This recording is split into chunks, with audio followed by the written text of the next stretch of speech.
जी, शुक्राना गुरुजी, अनंतम अनंतम शुक्राना, पल पल का शुक्राना, हर पल का शुक्राना, श्वास श्वास शुक्राना, सिमरन सिमरन शुक्राना। गुरु जी के श्री चरणों में उनकी बेटी विभा का प्रणाम और आप सभी साथ संगत जी को जय गुरु जी। ओम नमः शिवाय, शिव जी सदा सहाय, ओम नमः शिवाय, गुरु जी सदा सहाय। और गुरु जी के श्री चरणों में आप सबके लिए यही अरदास, आप लोग सब हंसते रहिए, बसते रहिए, खुश रहिए, निहाल रहिए, तंदुरुस्त रहिए।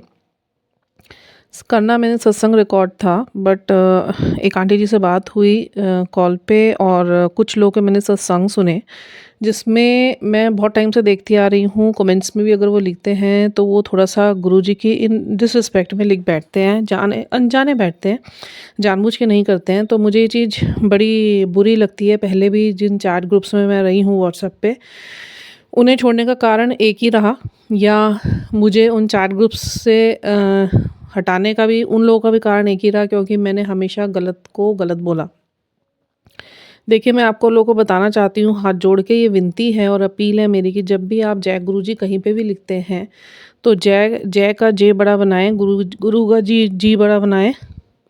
जब गुरु जी लिखते हैं तो जय गुरु जी आपको पहला कैपिटल लिखना है, मतलब सेंटेंस केस में आपको उसको लिखना है। पहला जो उसका लेटर है वो कैपिटल ही जाता है। वो हम इसलिए लिखते हैं, उसके पीछे का रीज़न ये है कि गुरु महाराज जी हमारे बड़े हैं और गुरु महाराज जी हमारे पूजनीय हैं, रिस्पेक्टेड हैं। तो हम अपने घर में जैसे बड़े होते हैं उन्हें रिस्पेक्ट देते हैं, ऐसे हम गुरु महाराज जी को भी शब्दों से भी उनको रिस्पेक्ट देते हैं। तो आप सब प्लीज़, जब कहीं पे भी, ज़रूरी नहीं है यहाँ पे, कहीं पे भी आप लिखते हैं जय गुरु जी, तो आपको जे और जी बड़ा ही लिखना है। पहली बात, जो गुरु महाराज जी ने मुझे भाव डाले मैंने आपको दे दिए। दूसरी बात, मैंने जो नोटिस करी, कई सत्संग सुनते हुए, या छोटे सत्संग भी है, पता नहीं क्यों, देखिए बुरा ना मानिए कोई भी, मैं पहले ही क्षमा प्रार्थी हूँ अगर किसी को मेरी बात बुरी लगे, बट अगर क्रिटिसिज्म हम नहीं देंगे, गुरुजी महाराज, मैं आपको बताऊँ ना, मैं कितना भी अच्छा कर लूँ ना, कितना भी अच्छा गुरु महाराज जी के लिए कर लूँ, उनके वचनों पे चलने की पूरी कोशिश करती हूँ, उनके कहे विचारों पर चलती हूँ, उनके आए मैसेजेस को फॉलो करती हूँ, वो जो मुझे प्रोटोकॉल्स देते हैं मैं उसे आँख बंद करके करती हूँ, उसके बावजूद भी गुरुजी मुझे क्रिटिसाइज़ करते हैं। क्यों करते हैं? देखिए, गुरु महाराज जी स्वयं बोलते हैं कि मैं सबका कल्याण ना उनके क्लास के हिसाब से करता हूँ। Class doesn't mean standard. हम गुरुजी के स्कूल में हैं। हम, मतलब जो गुरुजी का जो स्कूल है, ये देखा जाए तो नर्सरी टू डिग्री कॉलेज है। आप इस बात को ध्यान से समझिए आज, तो बहुत ईज़ी हो जाएगा आप लोग के लिए इस जर्नी पे चलना आध्यात्मिक, जो गुरुजी ने मुझे दिखाया या सिखाया। देखिए, जैसे नर्सरी, फिर उसके बाद LKG, UKG, first, second, third करते करते 12th पार करते हैं हम। उसके बाद फिर हम लोग डिग्री कॉलेज में आते हैं, अपना क्या कहते हैं, ये बैचलर का डिग्री लेके देन हम मास्टरी लेते हैं उसमें, ठीक है। आध्यात्मिक यात्रा भी इसी तरीके से होती है। अब मैंने सुनने में क्या आया, सत्संग, कई सत्संग सुन लिए, कई सत्संग सुन लिए।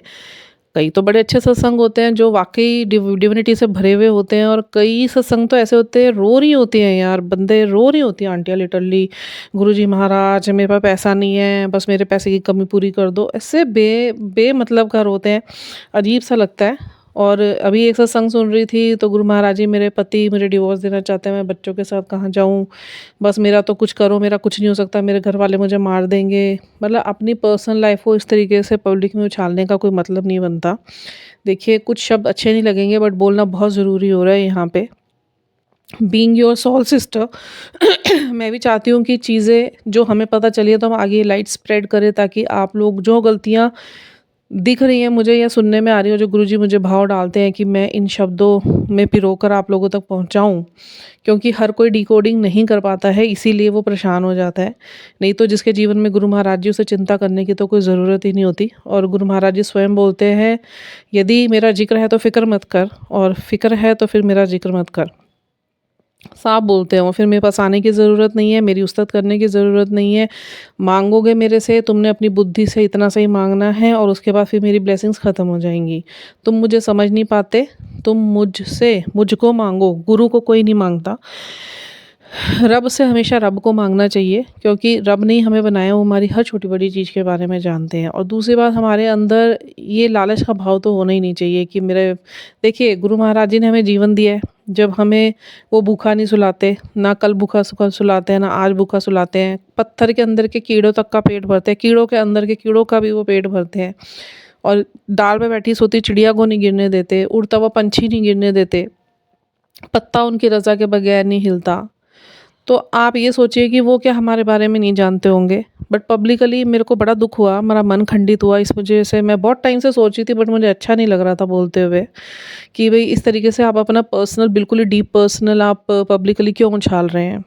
ठीक है, आपके साथ कोई दिक्कत आई है, गुरु महाराज जी परीक्षाएँ लेंगे। देखिए आप होता क्या है, सोचते सब ये है, जो मैंने नोटिस और ऑब्ज़र्व करा है कि लोग ना परेशानियों से घबरा जाते हैं। मैं 10 बार बोलती हूँ, जिस दिन परेशानियों को परीक्षा समझेंगे ना और परख समझेंगे कि हमारी परख कौन कर रहा है, स्वयं महाकाल कर रहे हैं। हमारी परीक्षाएँ कौन ले रहे हैं, स्वयं गुरुजी कर रहे हैं। और गुरुजी जब ये स्पिरिचुअल जर्नी किसी की भी स्टार्ट करवाते हैं ना, तो उनका सबसे पहले यही होता है, पहले तो मुझे परख लो। जब तुम मुझे ठोक बजा के परख लोगे ना, जितना परखना है परख लो, आज़माना है आज़मा लो। देखो मैं तो नहीं आज़माती कभी भी, मैंने तो पहले दिन से गुरुजी को नहीं आज़माया। ये तो उनके ऊपर सवाल उठाने वाला बात हो गई। ये तो हम उनकी परीक्षा ले रहे हैं, हमारी औकात क्या है, हम उनकी परीक्षा लेंगे। कभी भी अपने गुरु पर और ईश्वर पर शक नहीं करना चाहिए, पाप के भागी बनते हैं। क्योंकि उनका बोला, उनका लिखा पूरा होना है। पहले तो वो हर किसी के ऊपर ऐसे अपनी नेमतें बरसाते नहीं हैं और हर किसी को भी ऐसे देते नहीं हैं। क्योंकि अगर हम कहें, जैसे किसी के मन में प्रश्न आए कि भाई ईश्वर हैं और हम हमारे बारे में सब कुछ जानते हैं, तो क्यों नहीं पूरा कर रहे हैं हमारा।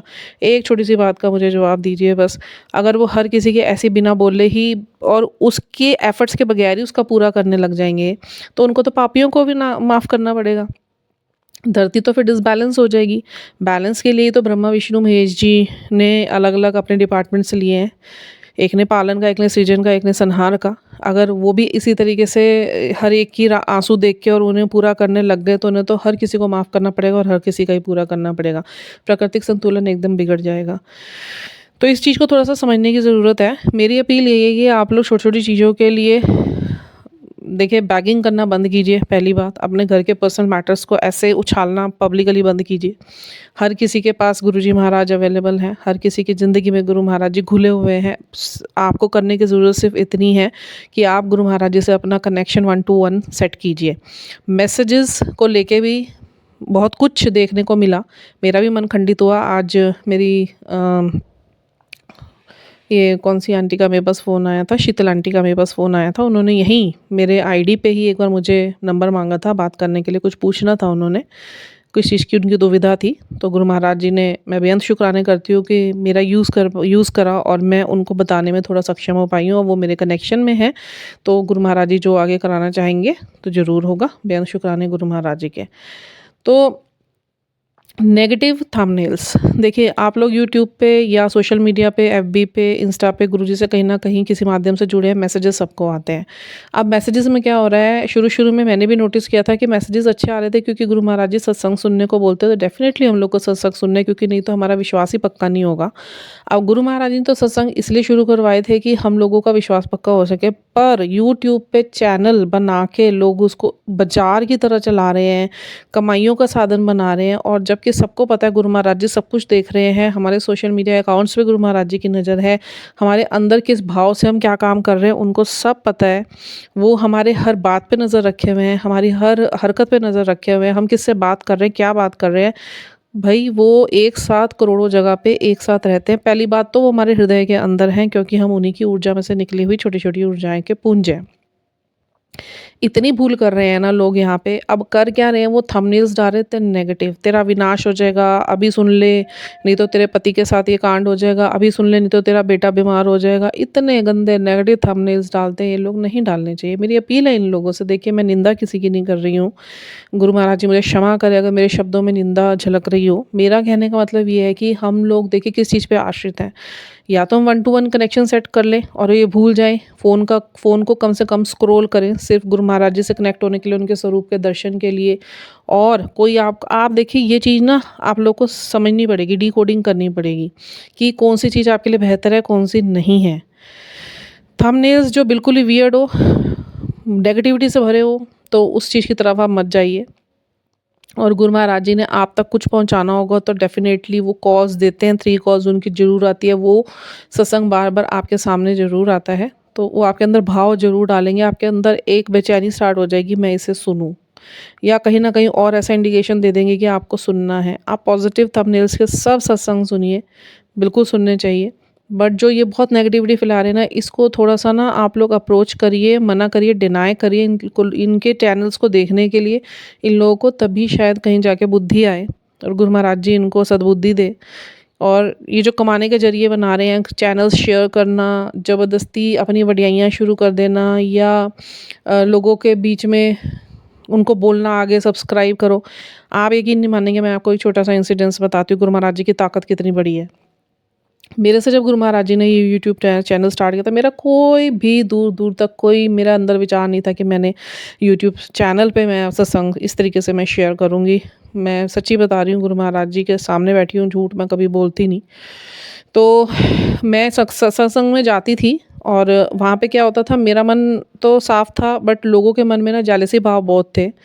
और मैं एक मंडली से जुड़ी हुई थी, मैं झूठ नहीं बोलूँगी, नाम मैं किसी का भी नहीं लूँगी, उनके कर्म उनके साथ है। कुछ ऐसा ही हुआ कि मेरे भाव प्योर थे कि गुरुजी ने मुझसे भी प्रेम करके ना कुछ मेरी चर्चाएँ वैसे ही लोगों के बीच में होने लग गई थी। क्योंकि मेरी आदत थी, मैं कहीं भी जाती थी तो वो माइक मेरे हाथ में होता था, तो मैं किसी न किसी को मोटिवेशन के लिए गुरुजी जो मुझे सिखाते थे, मैं वहाँ पे वो लाइट स्प्रेड करती थी। बट उस टाइम पे मेरी साधना भी नहीं स्टार्ट हुई थी। अभी गुरु महाराज जी ने मुझे जोड़ा ही था बस सिखाने के लिए कि सत्संग क्या होते हैं, लंगर प्रसाद की महिमा क्या है, जल प्रसाद की महिमा क्या है, शब्द वाणी की महिमा क्या है, गद्दी क्या होती है, मंडली क्या होती है, सत्संग क्या होता है, वो गुरु महाराज जी ने मुझे सिखाना था।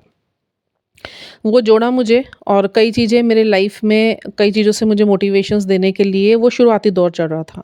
अब करते जब सत्संग शेयर करना शुरू करा, मेरे मन में यही बैठ गया था कि यही गुरु परिवार बहुत अच्छा है।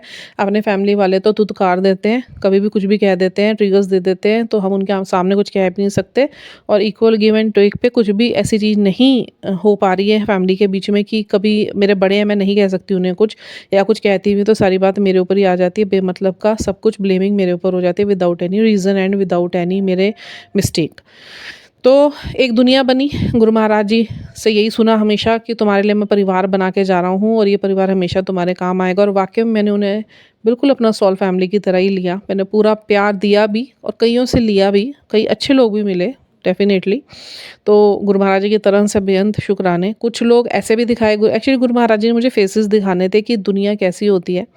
धीरे-धीरे मेरी लाइफ में चीज़ें जुड़ती गई, बंदे जुड़ते गए, और मैं सबको यही समझती थी कि मैं अच्छी तो सारे अच्छे, और मैं सबके साथ अपना बहुत भोलेपन से मैं रही हूँ। मैंने कभी किसी का गलत नहीं करा, कभी किसी के साथ कपट नहीं करा, कभी किसी के साथ मैंने मिलके गलत काम नहीं करा। होता क्या है, आप जैसी संगति में ज़्यादा रहते हैं ना, उसका रंग चढ़ता चला जाता है। ना चाहते हुए भी वो इन्फ्लुएंस आपके व्यक्तित्व में झलकना शुरू हो जाता है, फिर आपके दिमाग पे असर होता ही होता है। और गुरु महाराज जी स्वयं बोलते हैं कि नेगेटिव लोगों, नेगेटिव परिस्थितियों, नेगेटिव सिचुएशन से कोसों दूर रहो। नेगेटिव पिक्चर्स मत देखो, नेगेटिव गाने मत सुनो। हाई वाइब्रेशन वाले हमेशा सॉन्ग सुनने चाहिए जिसमें आपका लाइट की तरफ मतलब लाइट मतलब स्पिरिचुअल लाइट ज़्यादा झलकती हो। उस सिंगर के गाने सुनो जो अध्यात्म से जुड़ा हुआ हो, जो डाउन टू अर्थ हो, तभी हमारी वाइब्रेशंस हाई रहेंगी। नहीं तो इस कलयुग में और इस पृथ्वी पर आप बिल्कुल नेगेटिविटी से घिरे रहेंगे, आप चाहकर भी पॉजिटिव नहीं हो पाएंगे, और फिर आप ईश्वर से नहीं जुड़ पाएंगे। सबसे बड़ी बात है, ईश्वर से जुड़ने के लिए आपके अंदर आध्यात्मिकता में पॉजिटिविटी होनी बहुत ज़रूरी है, तभी आपका हृदय साफ हो पाएगा, वरना आप समझ भी नहीं पाएंगे।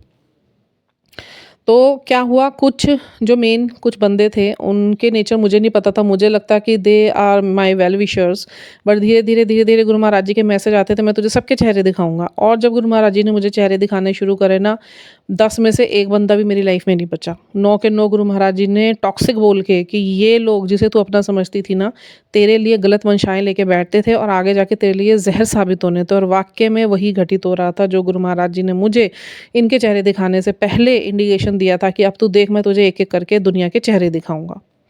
मेरे पैरों के नीचे से ज़मीन जा रही थी, ये भी ऐसा, वो भी ऐसा, ये भी ऐसी, वो भी ऐसी, अरे ये ऐसे, अरे वो वैसे, मैंने तो कभी सोचा नहीं था। मैं सब पे विश्वास कर रही हूँ और लोग विश्वास का फ़ायदा उठाते हैं।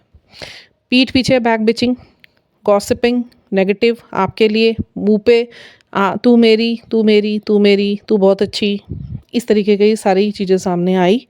फिर गुरु महाराज जी ने चलो मैं वो भी सहन करा। धीरे-धीरे फिर क्या होता था, वो नेगेटिव बातें करते थे। सत्संग में आप आ रहे हैं और आप बाकी लोगों के लिए भी गलत बोल रहे हैं, वो ऐसी है, मैं नहीं जाऊँगी उसके वहाँ पे, तू भी नहीं जाएगी। करते कहीं न कहीं हम भी ना उनकी हाँ में हुंकार भी भर रहे थे ना। जैसे आपके साथ कोई गलत बात कर रहा है, आपने हाँ भी कर दी ना, वो अभी आपका पाप कर्म बन जाता है। और गुरु महाराज जी वो चाहते नहीं। अब गुरु महाराज जी को पता था दिल साफ़ है और आगे की जर्नी गुरु महाराज जी ने जो सेट करी हुई थी वो करवानी थी, तो उसके हिसाब से उन्होंने मुझे रेडी करना ही करना था। फिर गुरु महाराज जी ने मुझे वीडियोस दिखाने शुरू करे कि निंदा क्यों नहीं करनी चाहिए। देखिए 3 चीज़ों से बिल्कुल बचना चाहिए। एक, सबसे पहला काम ये करना है आपको, अगर आपको आध्यात्मिकता में बिल्कुल स्तर पे जाना है, अमृत वेला संभालें, ठीक है। मतलब उस्ताद सिमरन मंत्र जाप करना ही करना है, उसके बगैर आपकी वाइब्रेशन हाई नहीं हो सकती, आपका कनेक्शन नहीं सेट होएगा। दूसरा, निंदा नहीं करनी है किसी की भी, हुंकार तक भी नहीं भरनी है, हाँ भी नहीं भरनी है। यदि कोई खड़े होकर 4 लोग बातें कर भी रहे हैं, या तो अपना मुंह बंद रखिए और वहाँ से कोई भी बहाना बना के निकल जाइए। अपने मुंह से कभी भी निंदा मत कीजिए, नहीं तो आपके कर्म जो जन्मों जन्मों तक जाएंगे, फिर आप नहीं निर्वाण प्राप्त करेंगे, ना ही आपको गुरुदेव प्राप्त होंगे। तीसरा, कभी भी संत की निंदा ना करें। किसी के गुरु कैसे भी हैं, देखिए पूर्ण गुरु हमारे ही हैं, बाकी सब अवस्था लिए हुए हैं। ये भी गुरु जी ने मुझे दिखाया था। बाकी पुरुष और महापुरुष होते हैं जिनको ये आदेश है कि वो सिर्फ जनता को ईश्वर की तरफ मोड़ेंगे, वो खुद गुरु बन के नहीं बैठेंगे। क्योंकि जो पूर्ण गुरु होता है वही अपने भक्तों के कष्ट अपने ऊपर ले सकता है। पुरुष महापुरुषों को बिल्कुल भी इजाज़त नहीं है, क्योंकि उनकी वाइब्रेशंस इतनी हाई नहीं होती हैं कि वो ड्रेन करें। बट फिर भी बाज़ार खुले हुए हैं, पर कोई बात नहीं, उनके कर्म उनके साथ। पर संतों की निंदा कभी नहीं करनी चाहिए, कोई कैसे भी। आप किसी को नहीं मानते तो आप ना अच्छा बोलिए ना बुरा बोलिए, आप अपने मन के अंदर उस चीज़ के लिए न्यूट्रलिटी रखिए, न्यूट्रल होकर रहिए, ठीक है। ये 3 चीज़ें जो करता है वो पार पाता है। दूसरी बात है कि 3 च गुरुजी ने छोड़ने को बोला है सबको, चीनी, चुगली और एक चीज़ और थी, चीनी, चुगली और चावल। क्योंकि गुरुजी चावल खाने के लिए इसे मना करते हैं कि चावल से क्या होता है, पेट में स्वेलिंग बनती है, जिसकी वजह से डाइजेशन सिस्टम बहुत ख़राब हो जाता है। चीनी से क्या है, शुगर की प्रॉब्लम बहुत ज़्यादा बनती है, क्योंकि वो पॉलिश्ड होती है, वो नेचुरल फॉर्म नहीं होता है। ब्राउन जो शुगर होती है या खंड जो होती है वो खाएं, वो यूज़ करें। और तीसरा, चुगली। चुगली से तो कर्म ही बनते हैं। देखिए आप दूसरों के कर्म काट देते हैं और उनकी नेगेटिविटी आप अपने ऊपर ले लेते हैं। चुगली करने से इसलिए मना करा जाता है कि आप जिसकी भी बारे में बात करेंगे ना, तो क्या होगा, जो कई लोग कई चीज़ों से डील कर रहे होते हैं।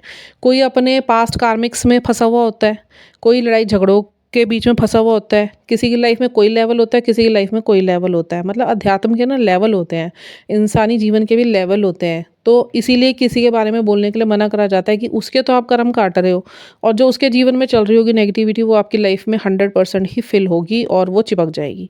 फिर आपके जीवन में परेशानियाँ होनी शुरू हो जाती है, जो मैंने अभी कुछ सत्संग को सुन के देखा। आप रो रहे हैं, किसी के पति के साथ झगड़े खराब, किसी की सास के साथ झगड़े खराब, किसी की लाइफ खराब, किसी का फाइनेंस खराब, किसी की हेल्थ खराब, किसी की वेल्थ खराब। ये कहीं से कुछ नहीं होता है, ये कोई किसी के लिए कुछ नहीं करता है। हमारे अपने कर्म हमारे सामने आ जाते हैं। सारी खेल कर्मों का है। जो ईश्वर भी जुड़े हुए हैं ना, वो कर्मों से जुड़े हुए हैं, वो भी बिना कर्म के नहीं बचे हुए हैं। आप देखिए पूरी गीता जो महाभारत हुई, कर्म के बेस पे थी। अर्जुन को सारी महाभारत में श्री कृष्ण कर्मों का ही फल समझाते रह गए। फिर उनको उन 5 प्रवक्ताओं से ऊपर करके समझाया कि सारी डिटैचमेंट रख अपने रिश्तेदारों से, और क्या कहते हैं, तू युद्ध कर। आप ये देखिए जो गंगा मैया है वो क्या समझी जाती है कि उसके अंदर हम डुबकी मार लेंगे, हमारे पाप कष्ट कट गए। गुरुजी ने ये भी दिखाया कि भीष्म पितामह थे, वो गंगा के पुत्र थे। लास्ट टाइम पे उनको भी अपने कर्मों के भोगने पड़े, तीरों पे शैया हुई, उनकी मृत्यु हुई। तो कर्मों का फल तो बहुत बड़ा है। Karmas are real and karmas returns back definitely. जो आप देंगे वो आपको मिलेगा। आप किसी को अच्छा देंगे, डेफिनेटली आपकी लाइफ में अच्छा होगा। आप किसी की निंदा करेंगे, लोग आपकी निंदा करेंगे। आप किसी के लिए बैक बिचिंग करेंगे, एक ना एक दिन आपकी बैक बिचिंग जरूर होगी। अगर आप किसी के लिए गुस्सा रखेंगे, लोगों के से आपको गुस्सा मिलेगा ही मिलेगा। आप चैरिटी करेंगे, आपके जीवन में प्रभु अबेंडेंस भरेंगे। अगर आप किसी गरीब को खिलाते हैं, आपका पेट कभी ईश्वर भूखा नहीं रहने देंगे। ये कर्म यहाँ पे ऐसे ही चल रहे हैं। तो ये छोटी छोटी चीज़ें थोड़ी ध्यान देने वाली हैं जो मुझे लगी। आप पब्लिकली अपने पर्सनल मैटर्स को मत उछालिए। गुरुजी ये नहीं कहते कि तुम, गुरुजी का ये कहते हैं अपने सत्संग शेयर करो, जो अच्छे अच्छे हेल्दी सत्संग मैंने तुम्हारे साथ करे हैं। रोने धोने लगा रखे हैं लोगों ने। मैंने गुरुजी से 1000 मांगे, अगले दिन मेरे पर्स में ना 1000 रुपये आ गए। अरे बस इतनी छोटी सी कीचड़ में खींचते हैं गुरुजी को, गंदगी में खींच रहे हैं, अपनी सोच की गंदगी में खींच रहे हैं। बस इतना सा कि 1000 रुपये चाहिए, मेरे को 50,000 का बना दो, मेरा घर बना दो, मेरा बेटा सेटल हो जाए, मेरा पति मेरे से लड़ना बंद कर दे, शराब पीना बंद कर दे। ये अरदासें तो आप स्वयं स्वरूप के आगे बैठ के कुछ नहीं बताने की उनकी ज़रूरत है।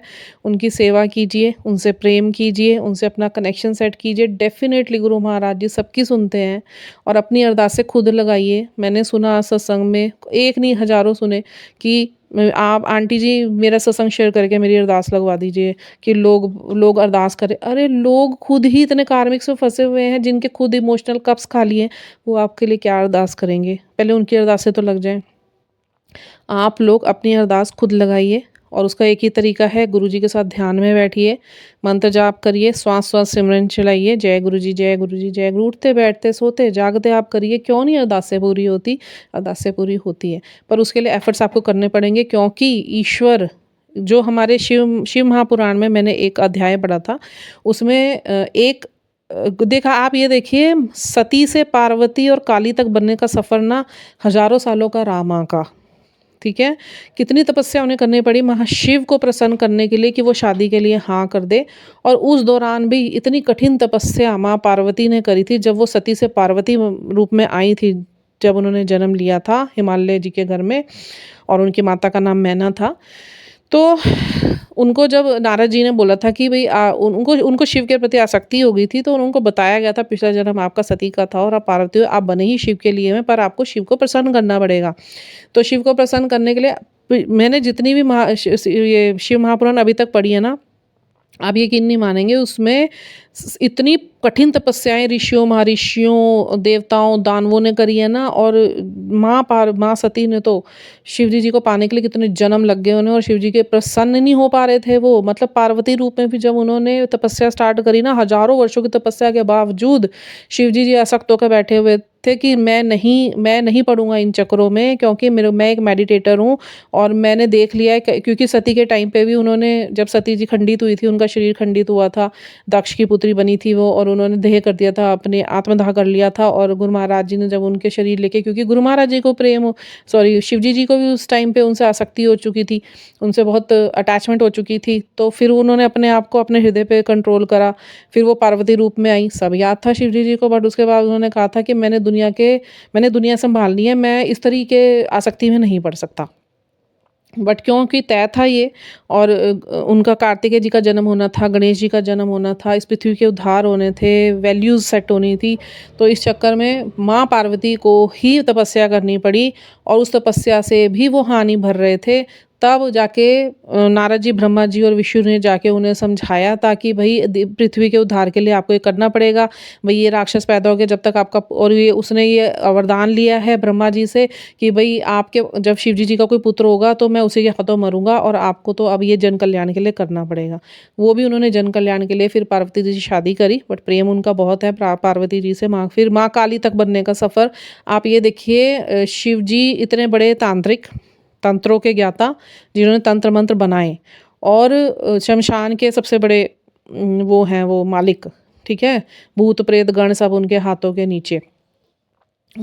तो उन्होंने अपनी ऊर्जा तक लाया, पहले सती से पार्वती बनाया, पार्वती से तपस्या करवा के माँ काली करके उन्हें सारी तांत्रिक क्रियाओं का ज्ञाता बनाया माँ पार्वती को, और अपनी ऊर्जा तक लाए। और यही चीज़ें कई लोगों के बीच में मैं आपको बता देती हूँ, ट्विन फ्लेम रूप में चलती है। लाखों करोड़ों में ट्विन फ्लेम्स होते हैं। अभी मुझे ज़्यादा कुछ कहना नहीं है इसके बारे में। मतलब मूलाधार, हमारे 7 चक्र होते हैं, मूलाधार से सहस्त्रधार तक का सफ़र छोटा नहीं होता, जिसे कुंडलिनी जागरण कहते हैं, और वो होता है शिव शक्ति ऊर्जा एक होना। तो माँ पार्वती और शिव जी ने माँ पार्वती को दीक्षा दी थी माँ काली बनने के लिए, तो उनकी शिव शक्ति ऊर्जा उन्होंने बराबर करी थी। तो क्योंकि अब वो पृथक नहीं हो सकते थे, उन्होंने जन कल्याण करने थे कि बार बार माँ नहीं जन्म ले सकती थी। तो अब उन्होंने क्या करा, उन्होंने माँ पार्वती को ही माँ काली की ऊर्जा तक पहुँचाया, और अपनी ऊर्जा के साथ एक सार करके फिर उन्होंने जीवन में सबके जन कल्याण करने स्टार्ट करे। आप ईश्वर को बहुत छोटी शक्ति मत समझिए। गुरु महाराज जी क्या ताकत है, वो क्या क्या कर सकते हैं, आपको बिल्कुल नहीं पता। तो आप ऐसे रोइए धोइए मत, बिल्कुल पॉजिटिव होकर रहिए, क्योंकि गुरु महाराज जी का हाथ जिसके सर पे और स्वरूप तक भी घर के अंदर है ना। आप अपना कनेक्शन सेट कीजिए, लोगों की अरदासों की ज़रूरत नहीं है, वो तो खुद भिखारी बने, हम लोग बैठे हुए हैं, हम लोग तो खुद मांगते हैं, हम लोग आप लोगों को क्या देंगे। हाँ, बस ये है आशीर्वाद दे सकते हैं, हँसते-वसते रहिए, खुश रहिए, निहाल रहिए। अभी के लिए इतना ही छोटा ही वीडियो बनाना था, सत्संग तो नहीं अदा हो पाया, पता नहीं मैं बोलने कुछ बैठती हूँ, गुरु महाराज जी कुछ भी बुलवा देते हैं मेरे से, बट कुछ लाइट ही जा रही है आगे, तो आई एम वेरी हैप्पी कि गुरु महाराज जी मुझसे ये सेवा ले रहे हैं। तो बेअंत शुक्राने मेरे गुरु महाराज जी के। आप लोग खुश रहिए और गुरु जी के साथ अपना 1 टू 1 कनेक्शन सेट कीजिए, बहुत ईज़ी है। पहले तपस्याएँ करनी मुश्किल थी, गुरु म और शिव जी प्रसन्न भी नहीं होते थे। कितने साधुओं महर्षियों ने तपस्याएँ करी, हज़ारों, लाखों वर्षों की तपस्याएँ करी, तब जाके कहीं वो दर्शन देते थे। दर्शन भी वो तब भी डिस्गाइज़ रूप में ही आते थे, कभी साक्षात दर्शन तो बहुत कम को देते थे। और हम लोगों के लिए तो नीचे आए इस कीचड़ में, वो मंदिर स्थापित करा, मंत्र जाप, मंत्र सिद्ध करा, जल प्रसाद सिद्ध करा, तिलक प्रसाद सिद्ध करा, शहद प्रसाद सिद्ध करा, इतनी रेमेडीज़ दी कि किस तरीके से क्या करोगे और क्या होगा, अभी तक देते भी आ रहे हैं अपने ओमनी रूप में। तो इतना ईज़ी कर गए, सबको दर्शन दे रहे हैं, किसी को उसकी कदर ही नहीं है। क्यों? क्योंकि ईज़ी अवेलेबल है। अभी यही हज़ारों वर्ष की तपस्या करनी पड़ती तो पता चलता। तो प्लीज़ कदर कीजिए इस चीज़ की और गुरु जी से अपना 1 टू 1 कनेक्शन सेट कीजिए। और ये 1 टू 1 कनेक्शन आपको आध्यात्मिक यात्रा पे लेके जाएगा आगे। और जब आप कनेक्शन सेट करेंगे और ध्यान में बैठेंगे ना, आगे के रास्ते गुरु महाराज जी स्वयं आपको खोलते हुए बताएँगे आगे क्या करना है, क्या नहीं करना है। तो इसी के साथ अभी सबके लिए यही अरदास, आप सब हँसते रहिए, बसते रहिए, हम भी हँसते रहें, बसते रहें, खुश रहें, निहाल रहें, हमेशा पॉजिटिव रहें और गुरु जी की सेवा में रहें। जय गुरु जी।